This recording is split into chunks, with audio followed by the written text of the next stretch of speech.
Hello. Welcome to what we're now calling Bible Babble, because I'm talking about the Bible. The change came about, and we'll do this quickly. The change came about because some very wise person asked me in the last week or so, if it's Bible story children's time, how many children do you have watching? And I'm pretty sure most of my audience is adults. So we just kind of retooled the title a little bit and changing a couple of things around. But it's still me, still talking about the Bible. And here we are on Monday. And you know what that means? It's Old Testament Monday, where we get to take a look at some of the oldest books in the Bible. And today we're going to flip back to Genesis, because I realized that we spent time a little while ago.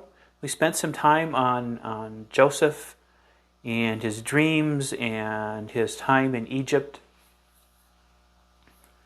where he basically became, the second in command there. And what happened with his brothers, but we never quite finished the story. So today we're going to finish the story. As you might recall, Joseph sent his brothers back to bring their father down, Father Jacob, street name, also Israel. So they brought him down from Canaan. Joseph and father were reunited. Brothers were there. It was all a great big happy family. And they secured permission from the Pharaoh to remain there in Egypt.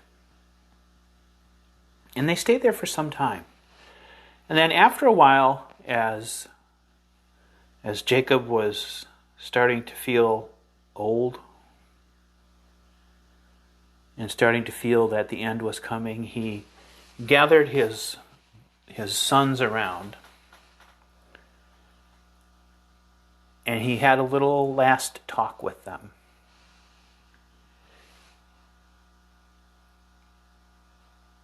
And Genesis chapter 49 starts out this way.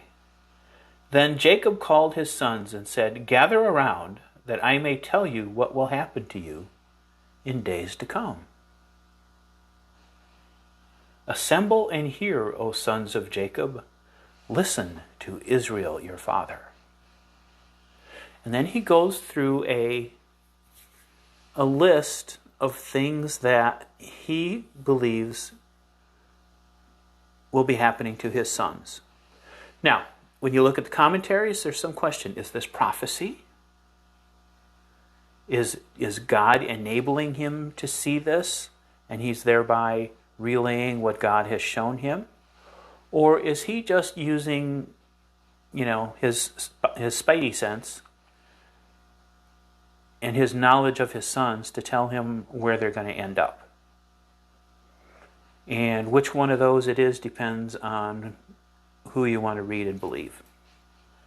But this is Jacob's, his last, it's not his last will, it is kind of his last will, because it's his last opportunity to really talk to his sons and tell them what he thinks about what they've accomplished and what he thinks about where they're going to end up.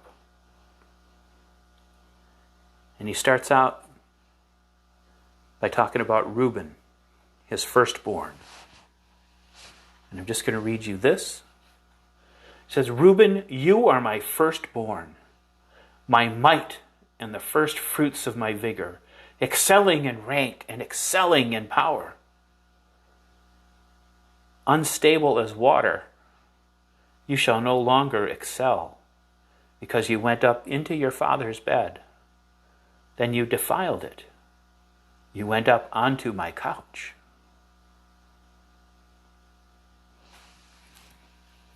And you read that and you think, okay, is Reuben his son or his dog? Many of us have dogs that we don't want getting on our furniture. And when you read that at first blush, that's what it sounds like.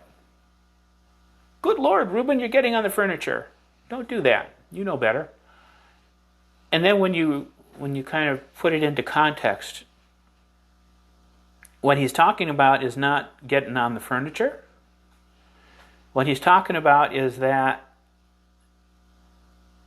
his son Reuben went and slept with one of Jacob's servants, who was also the mother of couple of his children. So she's sort of his mother, stepmother-ish, but they're not married. So it's a soap opera relationship. But the point is, he went and slept with somebody that Dad was sleeping with, and thereby showed lack of respect, lack of judgment, just a general lack of character. And Jacob called him out on it. You're as unstable as water. Dude, doesn't get much more unstable than that. And then he goes on. While Reuben is there trying to take that all in and maybe reconsidering some of his life choices, he goes on to Simeon and Levi. And he says, Simeon and Levi are brothers. Weapons of violence are their swords. May I never come into their counsel. May I not be joined to their company. For in anger they have killed men. And it goes on to describe other things that they've done. So basically, Jacob is saying, okay, Simeon and Levi, my gosh, you guys got to rein it in a little bit. You are too, kind of like Reuben, you're a little bit wacky, you're a little bit unstable. You are not going to come to anything because of your inability to control your anger. No doubt this did not make them feel very good. He didn't care. He's getting ready to die. It's one of those situations where, hey, you know what? I'm dying, I can say anything I want. And then he calls out Judah. Judah, this is a little better. He says, Judah, your brothers shall praise you. Your hand shall be on the neck of your enemies. Your father's sons shall bow down before you. Okay, that sounds a little bit better.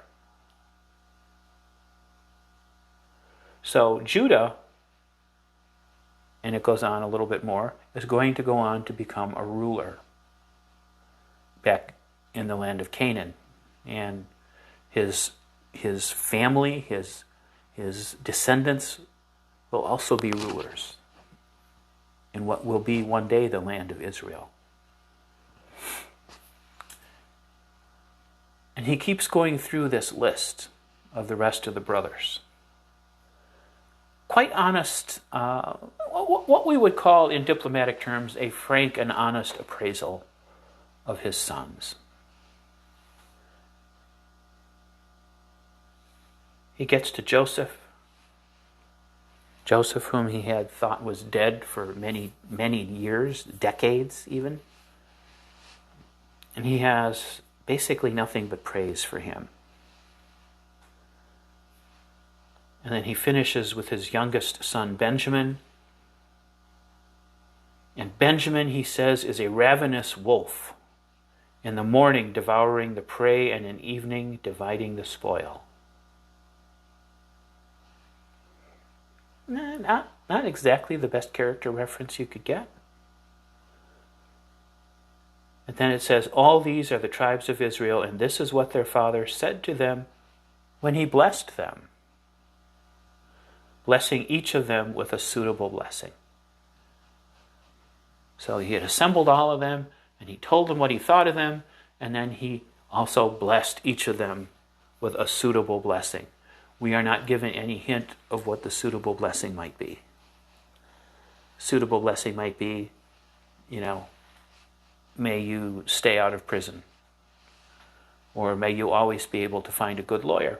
We're not sure what the blessing was, but just reading it, reading his take on his kids, you don't get the feeling that he thought many of them were going to end up well. So, and this chapter of Genesis, chapter 49, concludes this way. Then Jacob said, I am about to be gathered to my people. Bury me with my ancestors in the cave in the field of Ephron the Hittite. And if you were watching us last week, your brain right now might be going, ding, ding, ding, ding, hey, the cave. I know that cave. We talked about it. That's the cave where Abraham and Sarah were buried, and Isaac. And oh, yeah, okay. And here again, he's using that phrase, I am about to be gathered to my people. And they think that that has reference to the fact that when you're buried in a family plot, family tomb, at this time, in this place, that meant you were put in with the bones of your ancestors, your people. So Jacob charges his sons in the sense of he commissions them to take him back to the cave. Take him back home when he dies. And when Jacob ended his charge to his sons, it says here, he drew up his feet into the bed, breathed his last, and was gathered to his people. So apparently Jacob had things timed pretty well, because he told his kids what he wanted them to do, and then he passed away.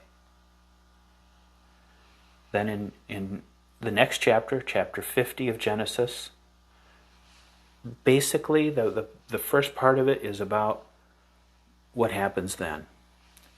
Joseph weeps when his father passes away, then using his power, the perks of his power, he has Jacob embalmed.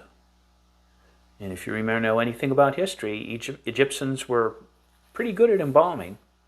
It took 40 days. So we know that they did a proper job of embalming, because this is what it took back then. So 40 days to embalm, get him all nicely, neatly wrapped. And then the Egyptian people, because he was Joseph's father, and they revered Joseph, so they revered his father, they wept for 70 days, it says. And when all that was done, Joseph went to the Pharaoh and he said, hey, Pharaoh, Dad's dead. I want to take him back and bury him with Mom. And Pharaoh says, yeah, go ahead. Take your time. And Joseph went to bury his father. With him went all of the servants of Pharaoh, the elders of his household, and all the elders of the land of Egypt, as well as all the households of Joseph, his brothers, and his father's household. Only their children, their flocks, and their herds were left in the land of Goshen. That was the part of Egypt where they were living at that time. Both chariots and charioteers went up with them. Unnecessarily, Genesis adds, it was a very great company. At which point you go, no kidding. I mean, 12 brothers, their households, their servants, the elders of Egypt. It was a big deal, like a state funeral. And they took him back up to Mamre, where the tomb was. And there, with a great deal of ceremony, they buried him. And after they buried him, Joseph and all the rest returned to Egypt. Now, knowing the story that we have already, or stories we've already heard about Joseph and his brothers, it should come as no surprise to hear that Joseph's brothers, well, things went a little bit sideways. Because they got to thinking, man, Dad's gone. What if our brother Joseph still has a grudge against us? And now with Dad gone, he feels like he can do whatever he wants. So they go to Joseph and they say, hey, Joe, just before he died, Dad said that you should forgive us. Are you cool with that? Apparently forgetting that Joseph was there at that very last speech, but this is what they say. And Joseph says, yeah, of course. Don't be afraid. Am I in the place of God? Even though you intended to harm me, this is where God intended me to be. This happened for a purpose. So yeah, I forgive you. I'm not going to seek vengeance. And he was as good as his word. He did not for the rest of his life. Joseph remained in Egypt and lived 110 years totally. It's said to be about 60 years after Jacob passed away, that Joseph passed away. And he gathered his family around him. And it says here he gathered some of his brothers. So some of his brothers were apparently pretty long-lived as well. And he said, I am about to die. But God will surely come to you and bring you up out of this land, back to the land that we left. Back to the land that God swore to Abraham and Isaac and to our father Jacob. So, one of his last words as he's getting ready to pass on is to remind his family that God will send someone for them. God will come himself, or God will send someone to bring them out, bring them home. And then his last injunction to them is, when God comes to you, you shall carry my bones up from here. So he too, like his father, he wants to be buried back in the old country. And eventually, 400 years later, when the Hebrew people flee Egypt to return to their land, to the land of Canaan, that's exactly what happens. That's another story. So, that does wind up completely the story of Jacob and Joseph and his brothers. If you have any questions, or if you are so moved that you'd like to read it in its totality, chapters 49 and 50 in Genesis tell this part of the story. So, we are out of time for the day, but we'll be back tomorrow. More Bible Babble. Tomorrow's New Testament Tuesday. So we'll be looking at the Gospels again, or Gospels and New Testament. But in the meantime, stay safe, stay healthy, and it looks like we got sunlight now, so enjoy the sunshine while you can. See you tomorrow.